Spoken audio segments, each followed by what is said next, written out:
taking off. I'm gonna. If it gets a little loud, I'm sorry, but it's a sound of freedom, right? Yeah, I'm from an F-15 unit, so I get it. I miss. But yeah, I was really looking forward to this too, because it's really, I think it's really interesting to see it from both perspectives. So I love hearing input from a chief and being able to compare what I experienced versus you, and even being able to find that common ground, in that mop scenario. Like, as funny as it is, I think that's really fascinating. I think it's awesome. Now, and just remember to carry that with you. Absolutely. Don't ever forget that. Because I've had, supervisors who have done that, who, I've looked up to them like extraordinarily. So, that's the exact kind of leader that I want to be for my airmen that I lead. It makes you, so, I think back to, it's 30 years ago I saw this, and I've seen it from time to time still, but not always. It's one of those things, you'll follow that person. You'll listen to that person because you are that person.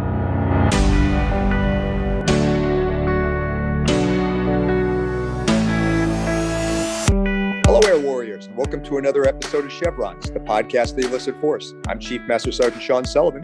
And I'm A1C, Francesca Scridulis. Today we have some awesome guests. We're really excited. Chief Master Sgt. Shawn Withers. He is the Chief of the Training and Education Center, TEC University at McGhee Tyson Air National Guard Base. And Senior Airman James Newsome, one of our barnstormers out of the 104th Fighter Wing.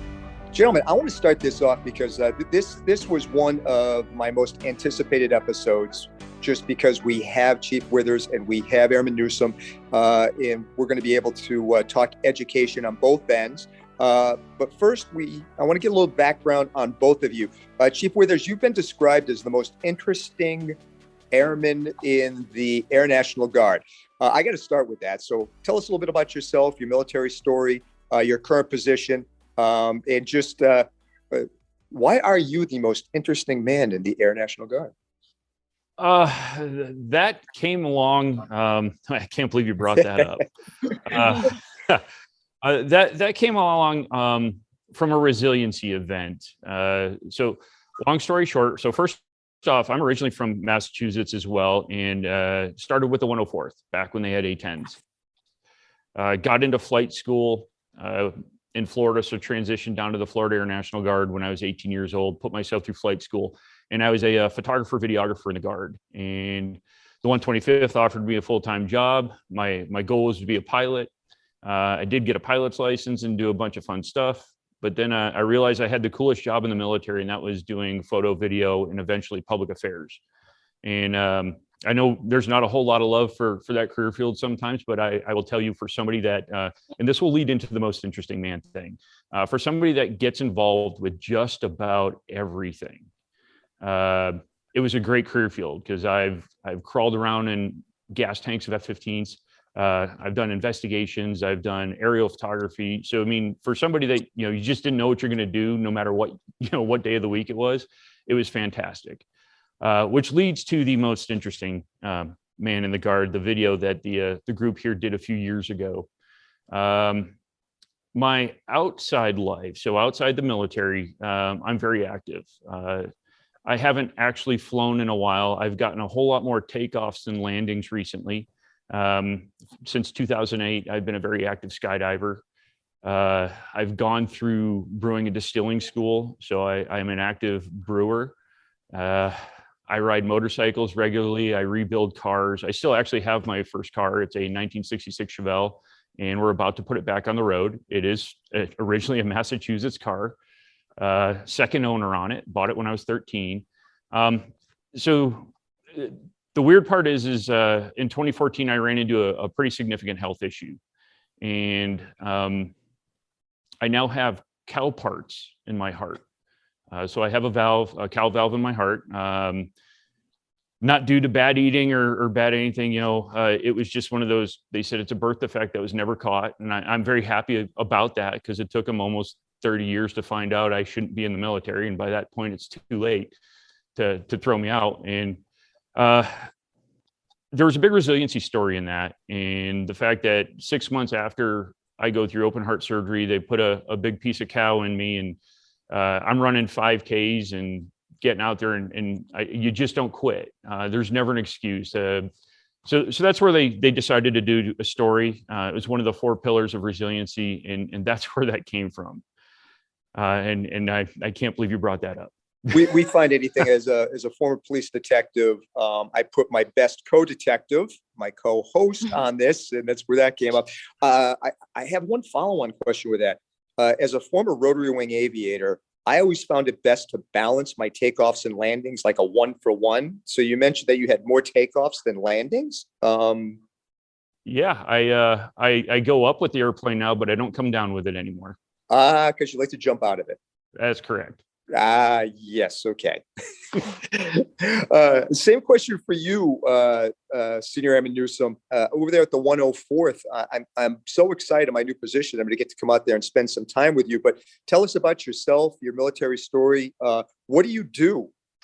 Yes, sir. So I am from Massachusetts. Currently, I think we lost you. I think we've got some technical difficulties over there. So we move on, I guess. Yes, you know what? We'll get Senior Airman Newsome right back on here. I want to press a little bit more. Yeah, sounds good. Chief Withers, you're the chief of the TEC University. What exactly do you do? Great question, and I'm glad you asked that one. So TechU is for guardsmen by guardsmen. So everybody here, with the exception of one, we have one active duty person that resides in our studio capability.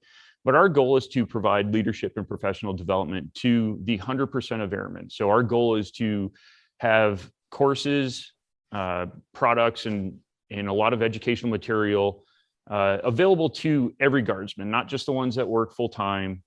So everything we do is actually public facing, and you can get to it from your smartphone, your smart device. We have From the Force, which is basically like YouTube, and we're crowdsourcing that. We actually ask airmen from all over the country to submit their videos. We'll give it a quick PA look, see, make sure you're not saying anything crazy or wearing the uniform out. But if you're an expert or really good at something and you think you can help the other 90 units or 108,300 airmen out there, we're accepting videos all the time, and we put it into like I said, a video on demand platform that you guys can get anywhere at any time as long as there's an internet connection. Wow. We're also doing what's called Building the Blue. And that one of the big issues we've, through research, noticed in the Air National Guard is a lot of your support agencies will never get to a 5 or a 7 level school. Everybody gets to go to 3-level school, but it's rare for a PA or a personnelist or somebody else in those support agencies to ever see 5 or 7 level courses because, well, we don't have the money and there's just not a lot of days to do that. So we tend to target the maintenance people that need to, and it's a requirement for them. So what we're doing, we've done a couple beta tests. We worked with the public affairs career field manager last year, and we built a 1-week in residence course that targets public affairs readiness. So you go online, you go through our learning management system or LMS, similar to what colleges are doing now. You take a couple prerequisite courses, you come down here and you do a 1-week exercise. So it's not death by PowerPoint. It's not, let's all sit around and stare at each other, kind of the old school way we used to do training, but you do an actual exercise. You will go through media training. You will go through accident response. You will go through all those things. And that is, again, in conjunction with the career field managers. We've also worked with like A1D to work on MyPERS training because they've changed the way they've done a lot of that. So they've come down here, they spent time in our studio, and we'll record videos of them doing how-tos. So we're really targeting a lot of that stuff. The other thing we're really trying to help out with is one of the other problems that's a bit systemic in the Air National Guard is we have the mentality that, hey, if you're really good at your job, you can also teach it. That, as soon as you get staff sergeant, tech sergeant, master sergeant, you start giving your skills through OJT to other folks. And that's a fantastic thing, but not everybody is a teacher. We have an accredited course. So you get 3 college credits if you come to our campus and you do our instructor certification program. It is CCAF accredited, like I said, 3 credits in instructor methodology. We've also partnered with Pellissippi State University locally, and you will get CEUs. It's 7.6 CEUs for the ICP class. And I want to say for the 1 week in public affairs, we're at like 4.6 CEUs, free of charge to your airmen.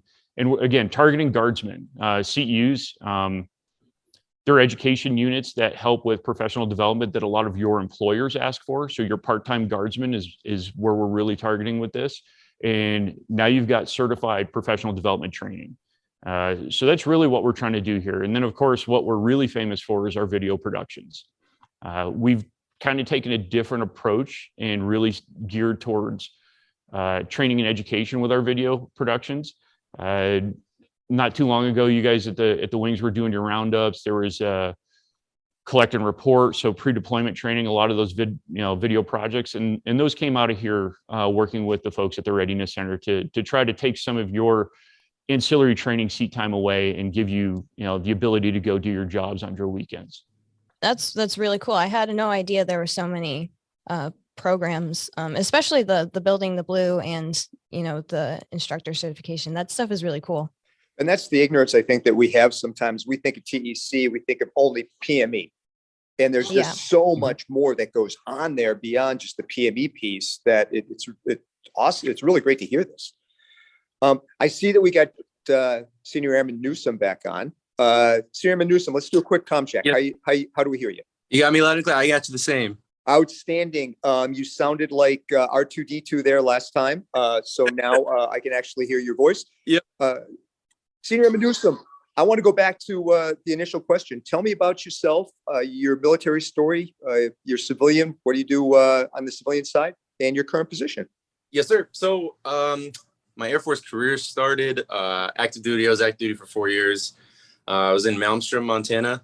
I worked with ICBMs, so stuck in a hole in the ground in the silos 4 years, not jumping out of planes, unfortunately, but nonetheless, unique experience, and I enjoyed it. I was out for about 5 months after that enlistment, and I couldn't find a way to recreate the trust and the bonds that you get in the military. So it was very hard for me to transition to civilian life, full civilian life, and really get the same kind of atmosphere that I was looking for. So at that point, it was about 5 months later. One of my friends actually introduced me to the 104th and piqued my interest a little bit. It's right where I'm from. I'm from Massachusetts as well, and it's a 20-minute drive from where I grew up. So it's kind of the best of both worlds. I'm here back at home, and shortly after, I enlisted here. I've been here about a little over 2 years now. I'm a flight line crew chief. Absolutely loving it. It's a great time. And yeah, that's kind of where I end up. I'm full-time out here. So not traditional technician, full-time.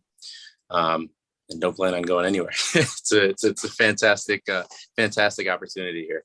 Well, this is something I just noticed. This is what I'd like to draw upon, and why my co-host and I love having a senior enlisted perspective and a junior enlisted perspective, because you see some crossover here.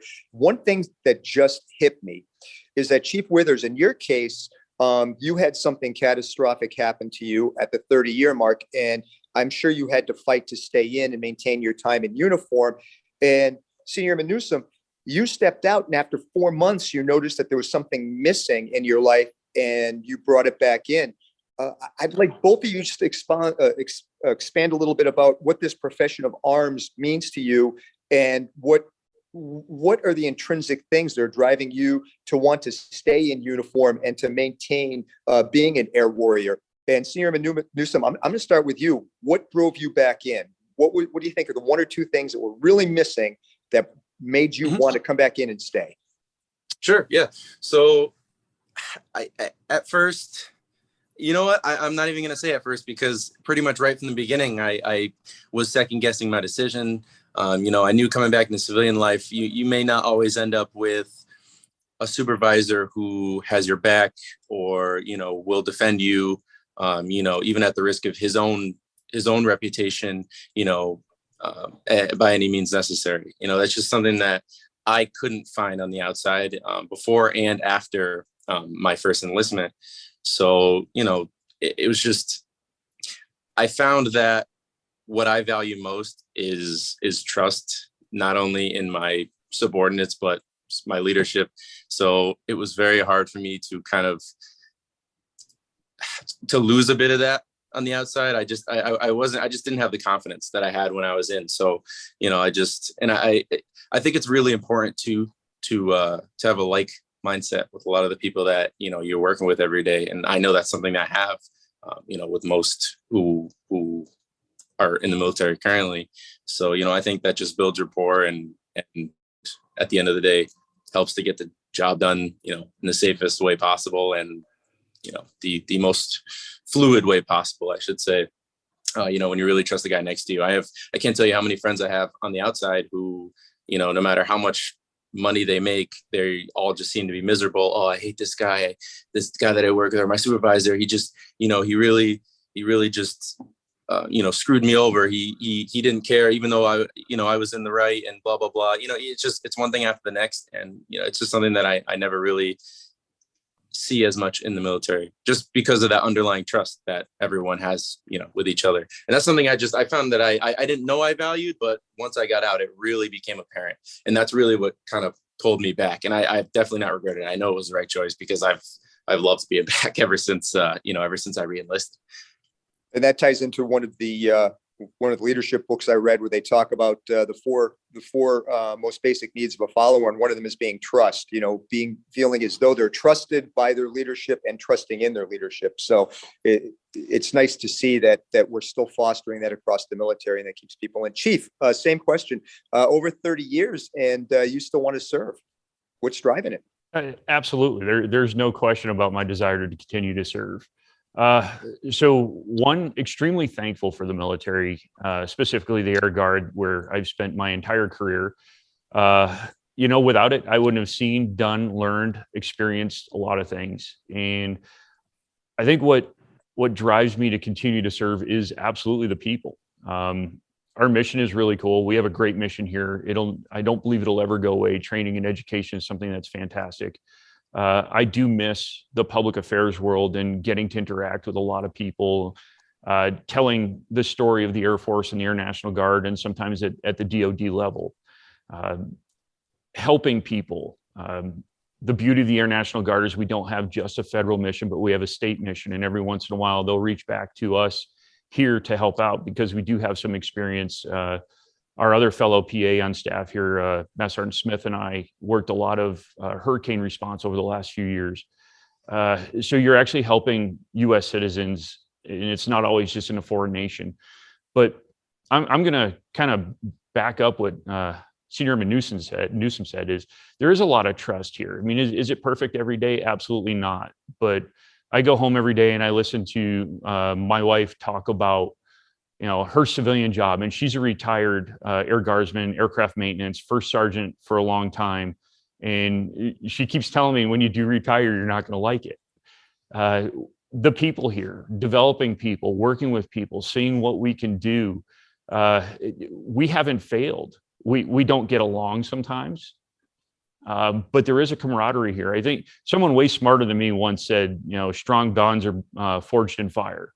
We're always under the gun. We're always doing something. I know it may seem mundane some days on drill weekends, or even full time, where you're just kind of doing the same thing over and over and over again.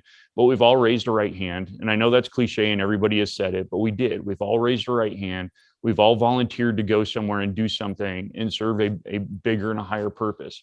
And when we do that with our fellow airmen, and in a lot of cases in the joint world, you build relationships that really can't be broken. I still talk to people that I haven't seen in over 20 years, but you'll get the random email, or you'll send them a random email, or it's a text message.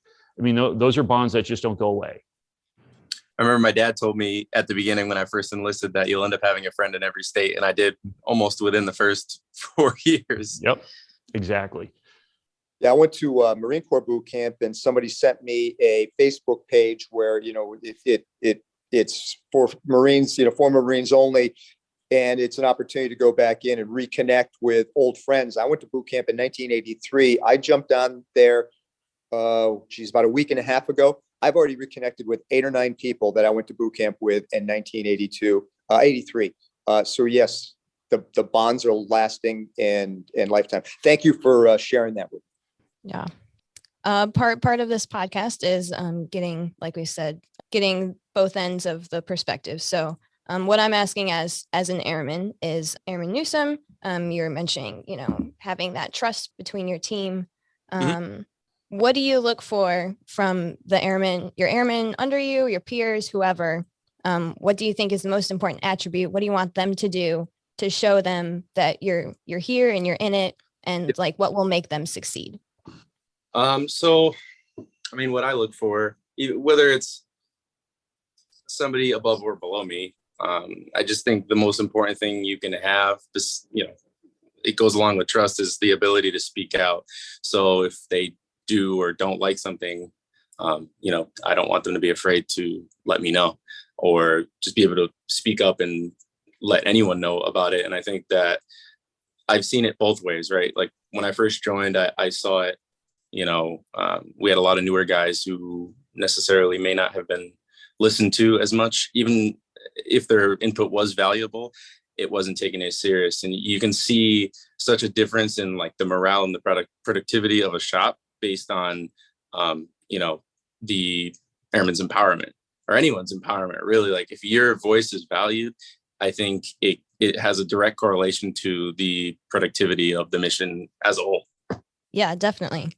And then Chief Withers, the same thing. What do you want to see in either the airmen coming in through the TEC? What's going to help them succeed? Or, you've done lots of missions, like you said, working with other people. What do you want to see from them? There's a couple of things I look for in everybody, even when team building.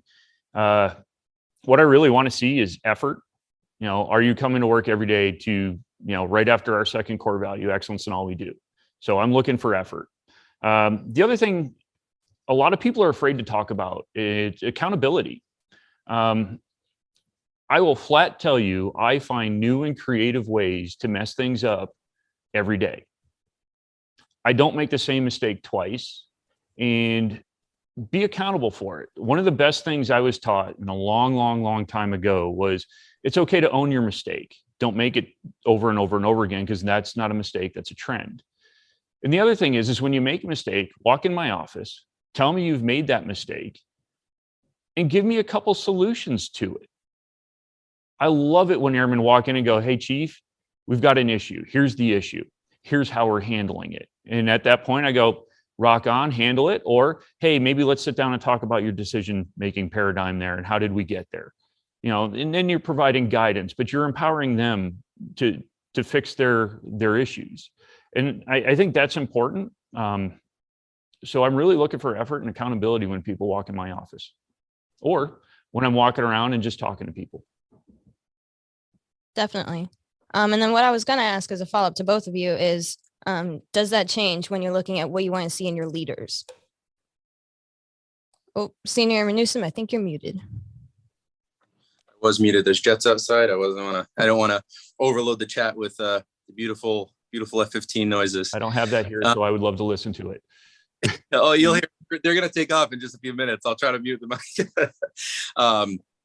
But yeah, no, I think at any level, at the highest level and even at the lowest level, I think, I don't think it changes at all. I think as long as your voice is valued and your input is valued, I think that just overall increases the mission's effectiveness entirely. I mean, if it doesn't matter who you are, if you feel like you're not being listened to, I mean, it's just going to start an array of problems that can easily be avoided just by having anybody just hear you out or listen to what you have to say. Yeah, it's part of creating that culture, Exactly. Starting at the top. Yep. Chief Withers? No, I don't think it changes at all. I owe you effort and accountability as much as you owe me effort and accountability. I worked for a senior a long time ago because we didn't have chiefs in our career field at the time. And on Fridays, he would get the mop out. We would clean up the old photo lab. Yeah, it's a long time ago. We had chemicals and stuff.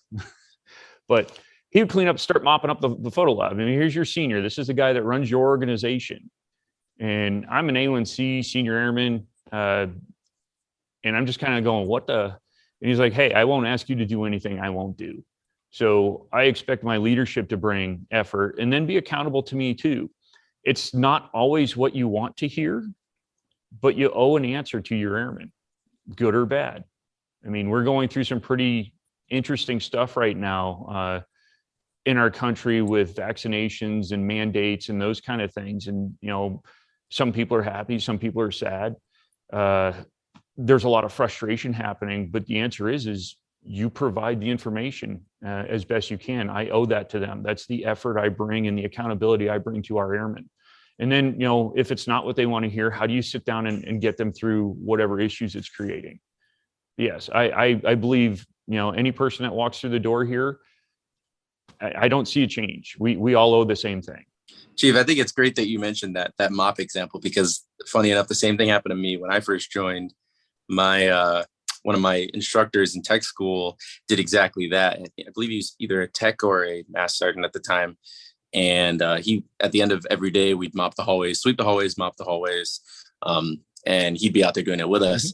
And it, like, to me as a new airman who just joined, I mean, that was like, it was the best thing ever, because, you know, you see everything on TV and it's, you know, just what you see in movies. And that's the last thing you expect, is one of them to come and put themselves, you know, in your shoes. Same thing. Like, I wouldn't ask you to do anything that I wouldn't do. And that left such a good taste in my mouth versus certain individuals that I've met who've, you know, had the polar opposite. And it starts from the ground up, right? Or starts from the very beginning.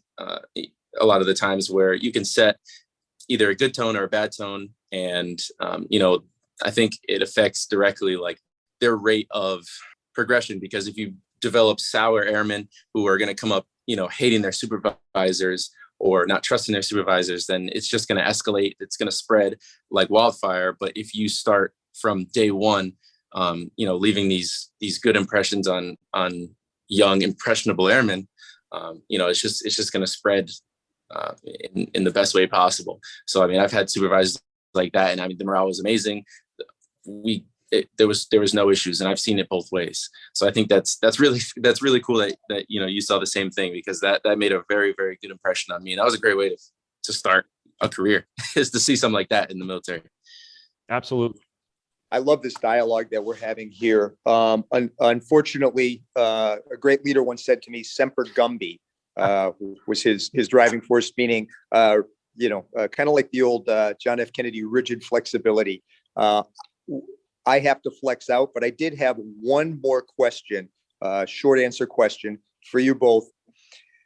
And another great leader, Chief Master Sergeant of the Air Force, Chief Wright, once said in a seminar, when asked what makes a good first sergeant or a good command chief, he paused for a second. He said, "A good airman." In as few words as possible, what does a good airman look like to you, Senior Airman Newsome? And what does a good airman look like to you, Chief? A good airman, in my own words, is, I believe, someone who's not afraid to speak out if he sees something wrong. He leads by taking responsibility for his own actions. So, you know, a lot of times at the lowest level, you have a really hard time leading. You know, being the lowest on a totem pole, it can be hard to lead, but, you know, taking responsibility for yourself is your own way to lead. You're leading yourself. And I think that's really important in an airman as well. I think those are probably the two biggest things. And Chief? Real easy. I need a team player. It needs to be about the organization, the goal, the mission, not the individual. Absolutely. I think we're going to start to close up. We're running out of time. So any last words on what we talked about for this episode, or just anything you want to get out there? I'll start with you, Senior Airman Newsome. To anybody listening, I would just say, as a leader, be the leader that you would like to follow. You know, set the examples that you would have wanted to see. Just remember the Mopping example, because that set the best one possible for me. And there are those jets. There they are. And Chief? So just remember, be a team player. That is paramount to the success of our organization. But also remember, and this is going to sound a little weird, it's still your career. Abe Lincoln once said, I will prepare, and someday my chance will come. I work at a schoolhouse. I believe in leadership development. I believe in EPME. And I will tell you, as we look through packages, when we're looking at job boards, as you try to join stat tours or promote, we look at the things that, are like, all right, I put on master 6 years ago, but I never did my PME until I got the opportunity to make senior, things like that. So prepare for your career as well. Set yourself up to be that team leader. And, it is important to manage your career, ask questions, talk to your supervisors, get into your CFETPs, and find out what your career path looks like.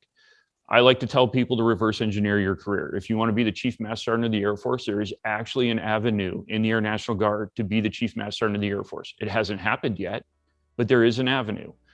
Walk that backwards if that's your goal. Find your goal, walk it backwards. What positions get you there, and how do you prepare for them? That's amazing. Thank you both once again, Chief Withers, Senior Airman Newsome. We really appreciate you taking the time out. Yes, thank you. Nothing I love more than talking to air warriors at every level, from chief all the way down to basic airmen. I found the conversation of value. I'm sure our listeners did too. And so thank you for your time. And I look forward to meeting you both in person very soon. All right. If you just found this episode randomly, go listen to all the rest and share with a friend. Thank you.